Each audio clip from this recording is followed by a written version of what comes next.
All right. Um, we have Ukraine as our main topic tonight.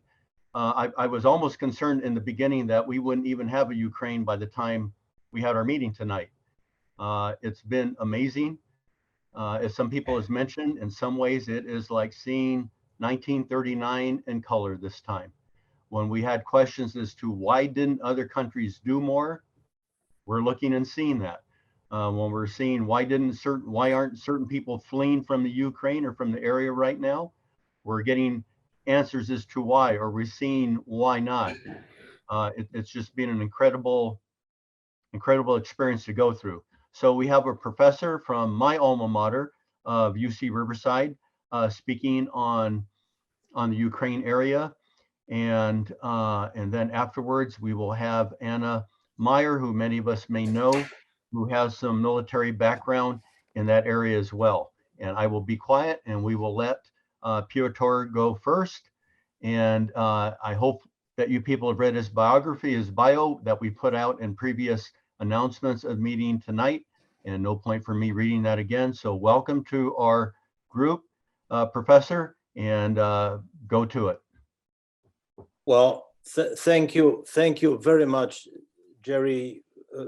First of all, thanks to you for mediating my presence here, to the entire group for the chance to be your guest and to speak to you, my fellow Democrats. Thank you for your work. I am really honored to be here, and I must say that Jerry, what you said at the very beginning about Ukraine is just such a lovely entree into the subject that you may have diminished my talk by about 1 minute, because it is just absolutely where I want to start. The title, by the way, I have to give this away. Jerry, thank you for generating the title. It's excellent. Ukraine, How We Got Here and What's Next, ? Let me start with the where are we part, the here part. What does it mean today on a day-to-day basis? And of course, where does it lead? And where we are today, of course, as you all know, and as Jerry and several of you in the discussion earlier have so eloquently said, we are in the middle of an extremely brutal war, which has, I will say to everyone's surprise, lasted for well over a month. It has some continuities, and it is also evolving in terms of its complexity, especially now that the Ukrainians are reconquering some of their formerly overrun territories. It is involving in terms of the horror of the carnage that is literally physically left over in place, and this deserves almost a moment of silence to reflect on that. In analytical terms, we are at what looks to be like a military standoff between the invading Russians under the Putin regime, a remarkably successful. Yes, ma'am. Come on in. I got it on. Sorry.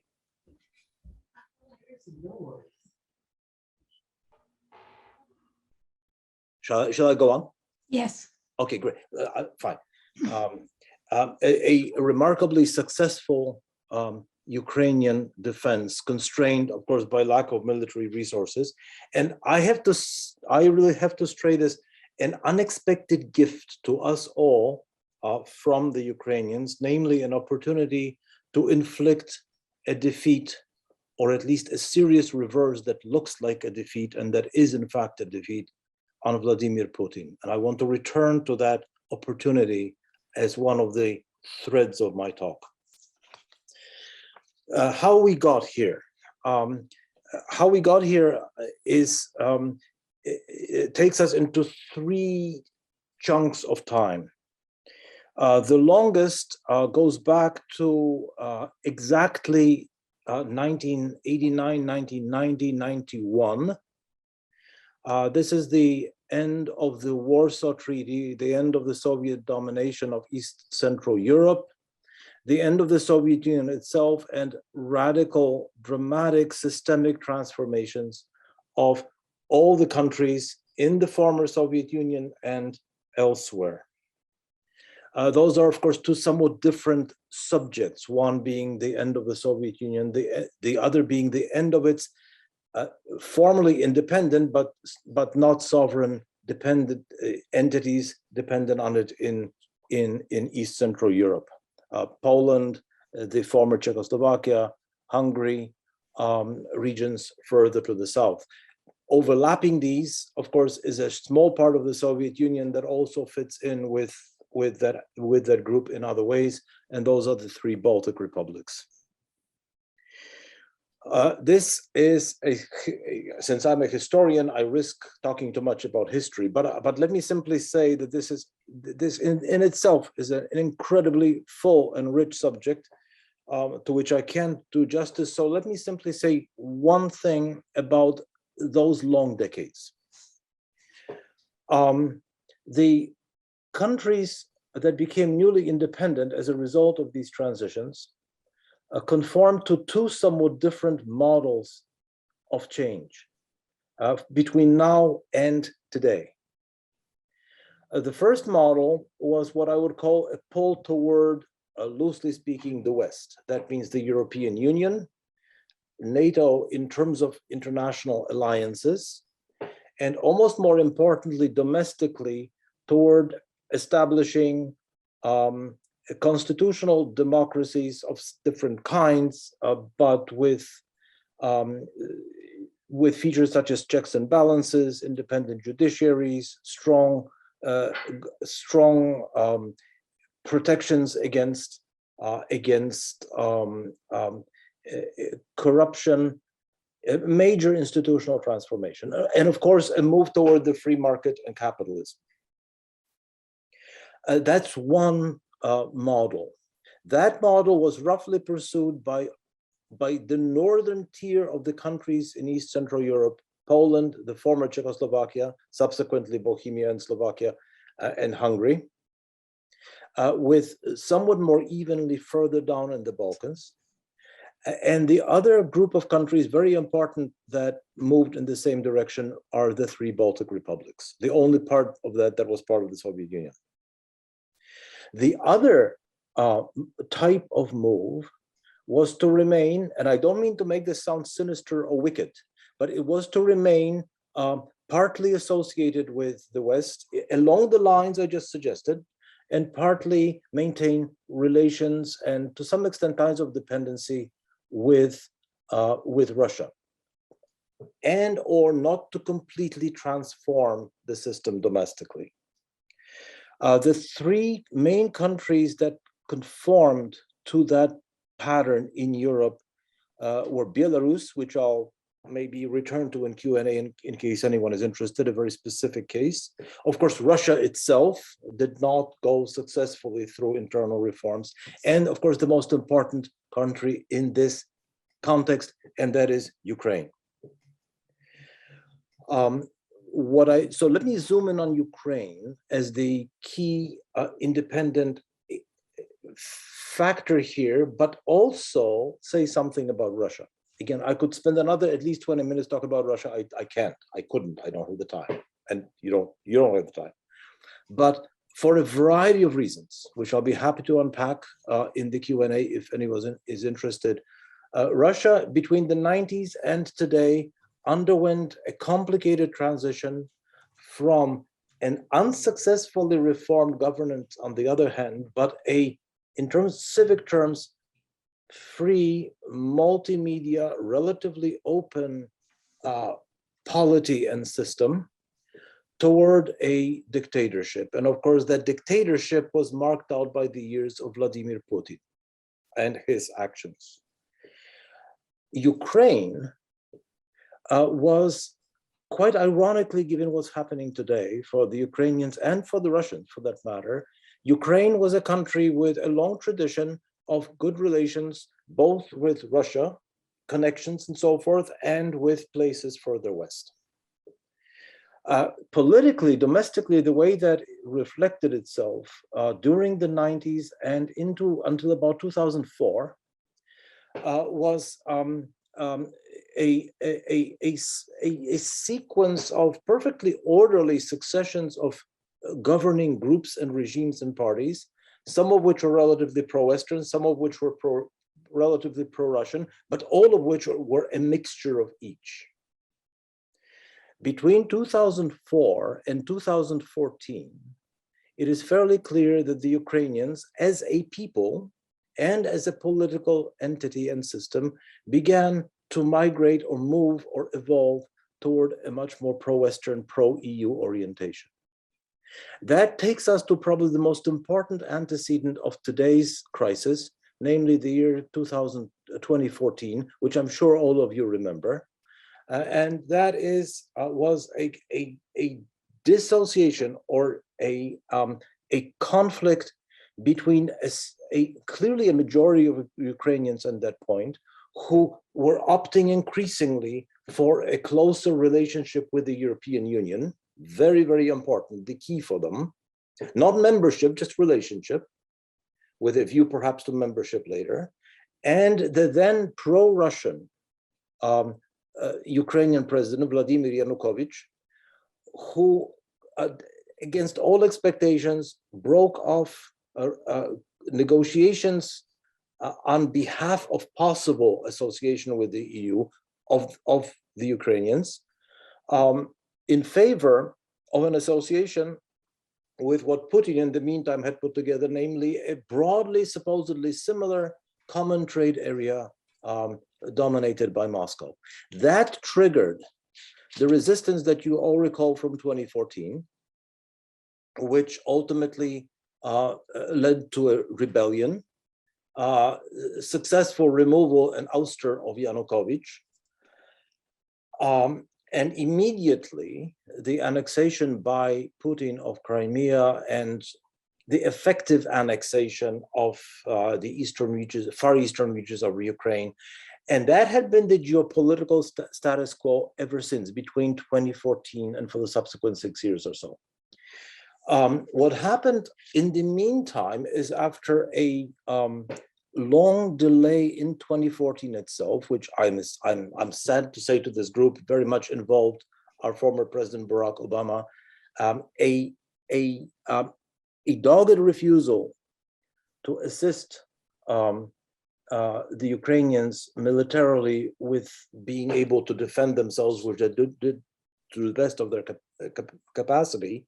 Since then, until very much today, well into the Biden administration, the Ukrainian military, with Western aid, with Western supplies, very meaningful, very significant, became what it is today, namely a fighting force able to resist the Russians as well as they are doing. And that gets us to where we are today. Where we are today, in my view, was triggered by a couple of factors. To me, by far the most important of which was the succession of a new American administration, which seems to have, and it was right from the get-go, invested in restoring strength to the Euro-Atlantic alliance and to democracies after what I think is an absolutely disastrous interlude under his predecessor, where all of that seemed to be in question. And it seems to me that Putin had a choice. And he thought he had a choice. This is the moment to strike after that interlude, and he did. So where are we today? Where we are today is, let me start back with the remarkable theme of surprise. This was supposed to take 2 or 5 days.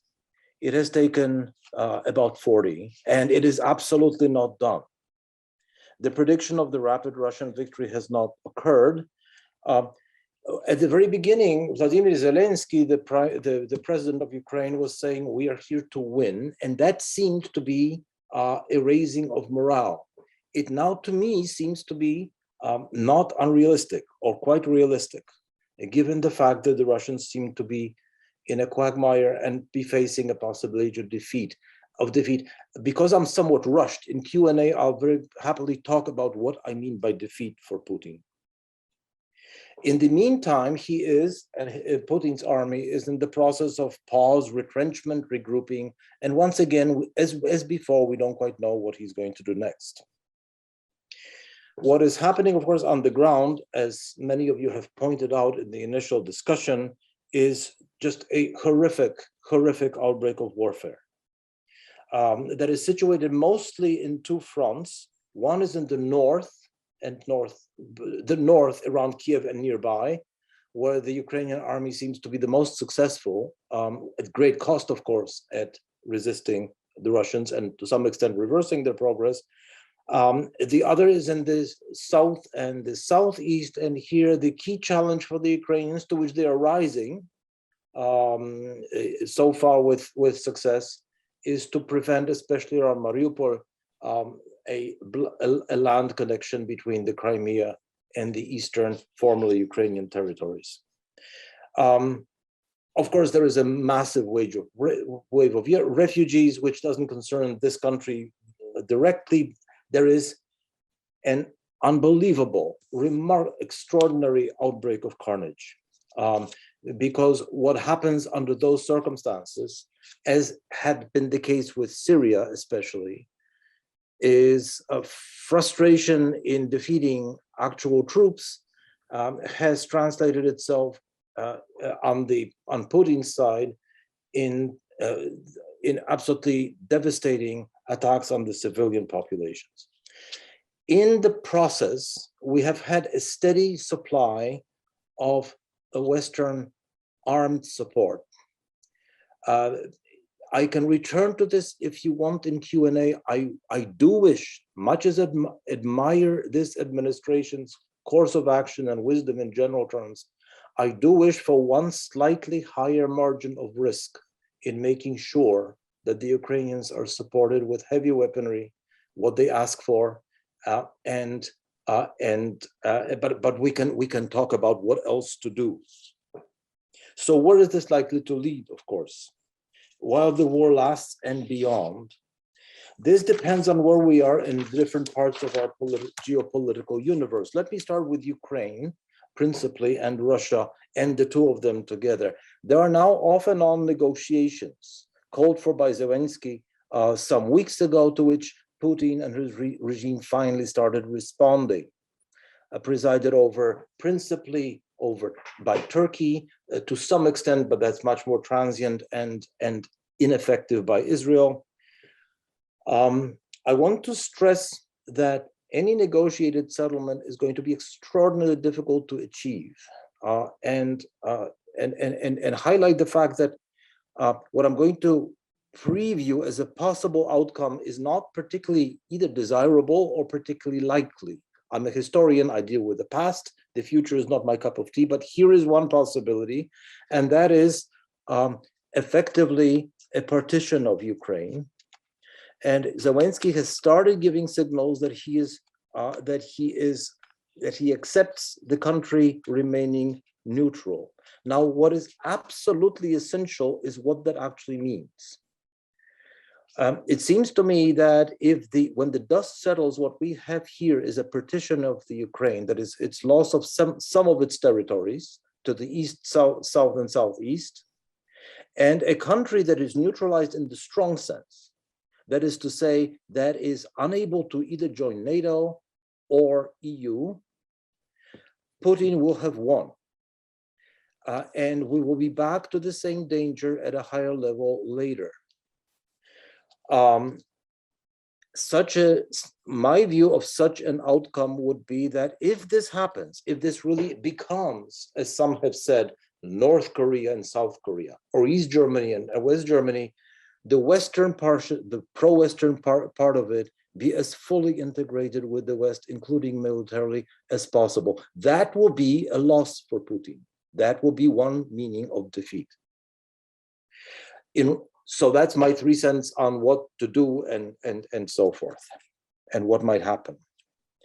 For Russia itself, I really do not think that any of this will lead in a limitation of the Putin regime. I'll be delighted to be surprised. I'll be the first one to be surprised. I love being surprised in these situations, but I don't think so. I think he will survive. And my sense is that Russia will return domestically on its long course to a full dictatorship, which I think is perhaps the second greatest tragedy in all of this.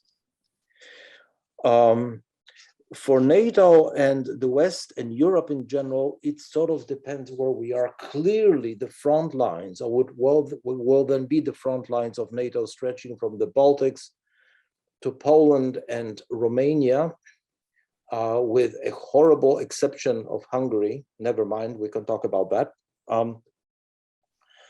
That will be the most vulnerable to whatever Putin might do next. But if he is left with what he thinks is a victory, we won't know what he'll do next and when, and we'll spend the rest of in my case, absolutely the rest of my natural life wondering what that might be.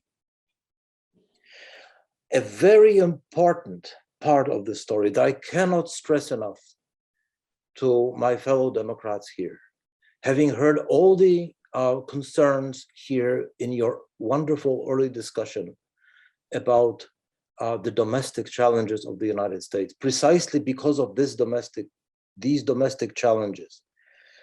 I would urge us to support loudly what all of us and this administration is already doing to have gathered the kind of resistance through sanctions and arms deliveries to Ukraine and expressions of solidarity, including on a basic civil level in the United States, by this administration and everyone else concerned, is a major achievement.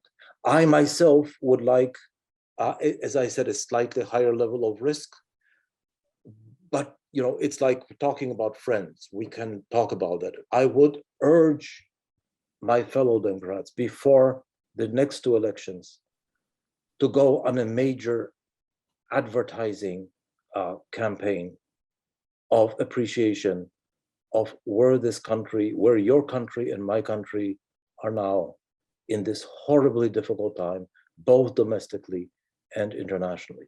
Thank you very, very much for your attention.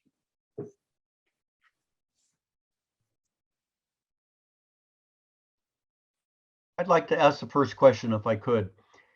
If any type of treaty were to be done with Putin, could it be trusted any more than it could with Hitler?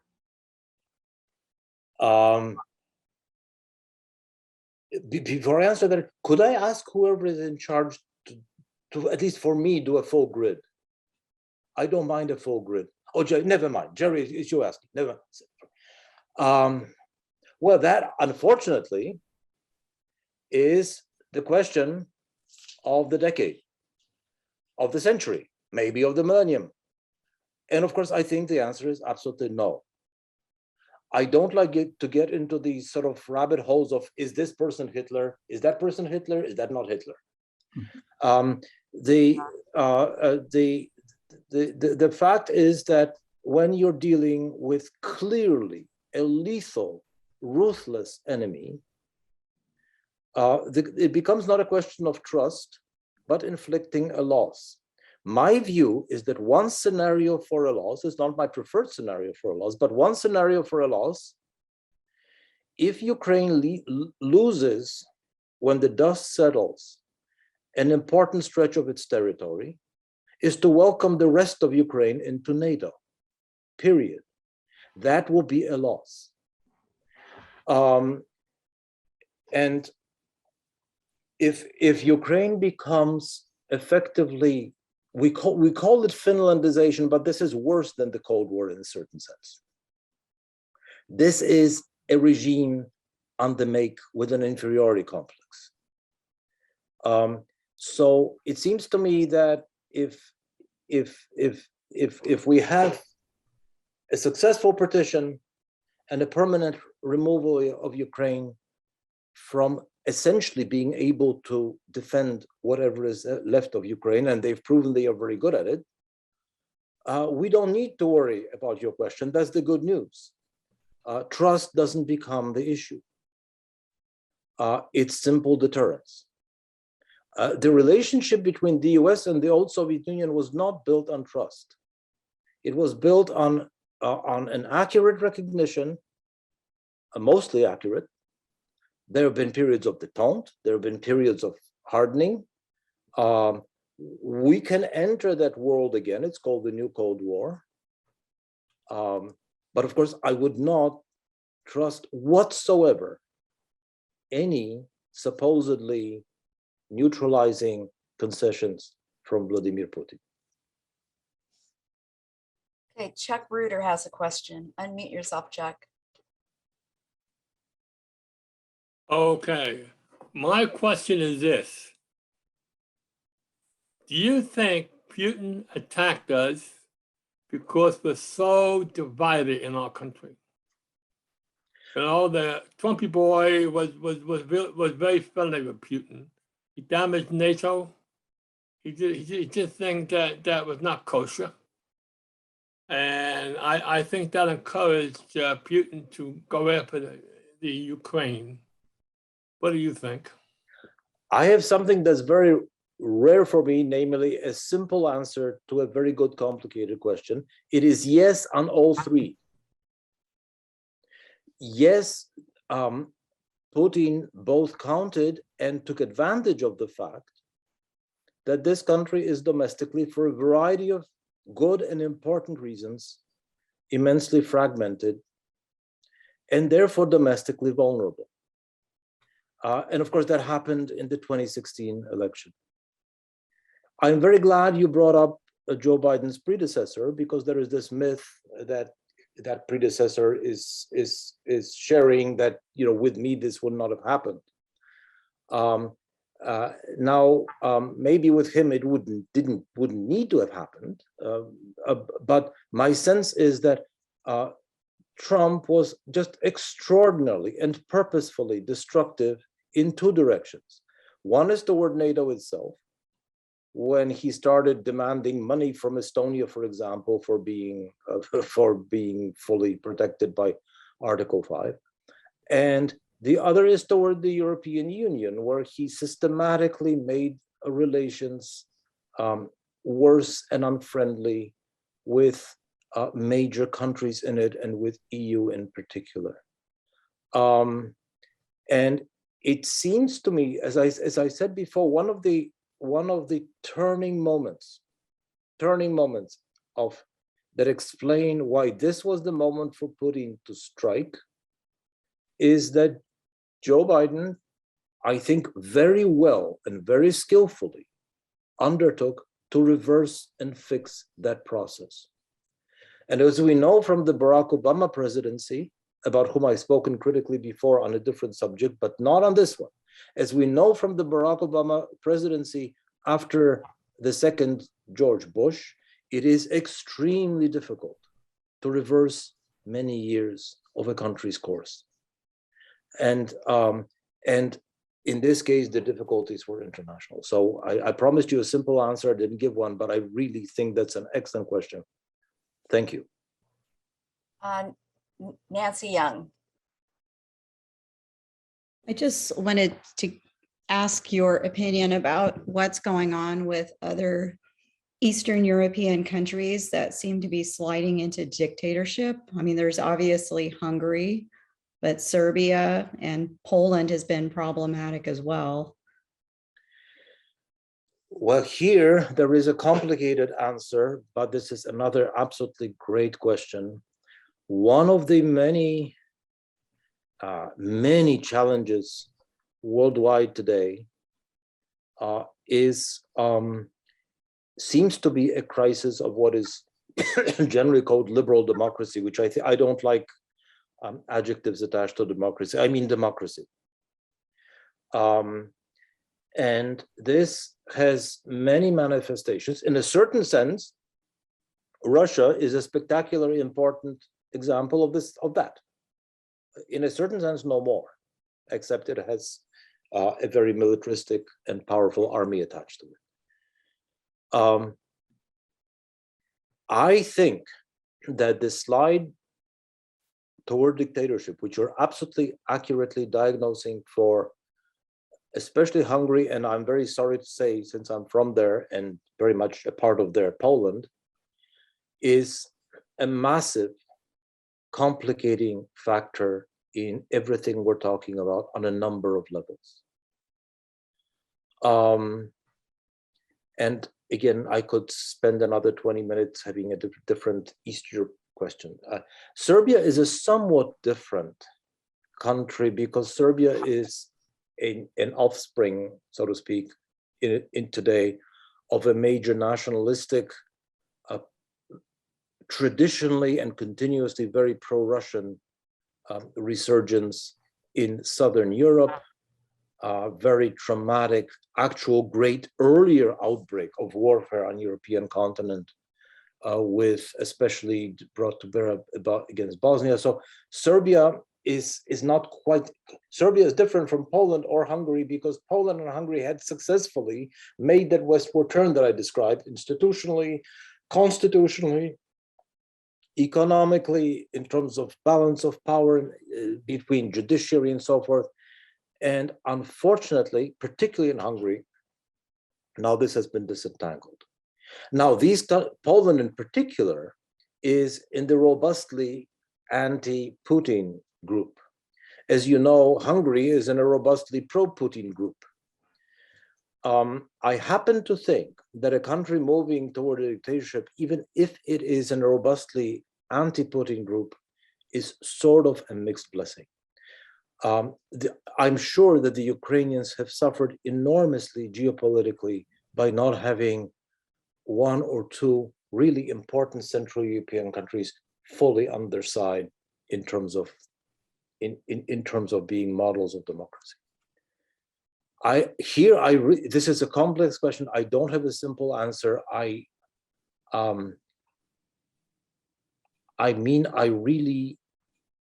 The long term, this is my great reason for sadness of what's going on in my part of Europe. Ukraine is this shocking, unexpected extra layer of tragedy.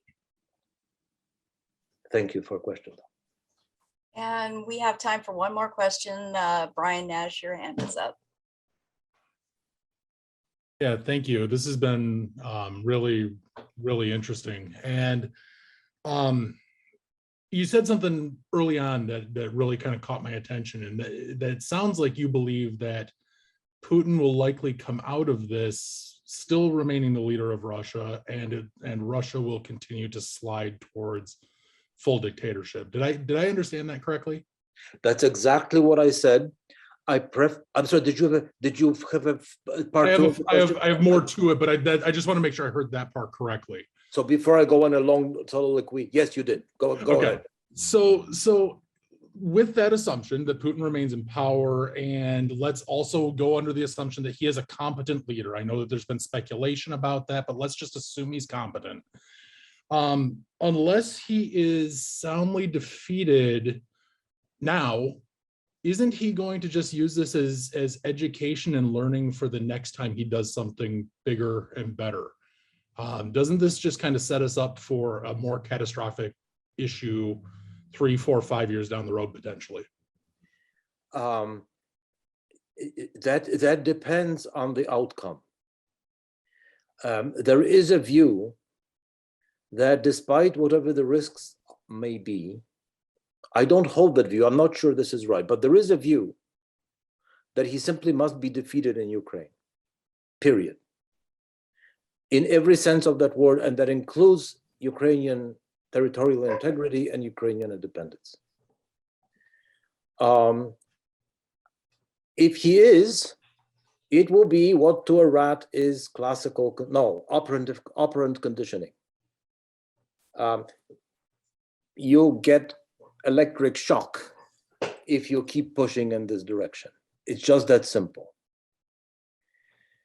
I think a different version of that would be if, as is perhaps likely, but I'm just predicting, if he does retain, for example, Crimea and parts of Ukraine, the rest of Ukraine I mentioned these scenarios: North Korea, South Korea, East Germany, West Germany. The rest of Ukraine should be accepted into NATO. They certainly can fight, thank you. It will be an asset.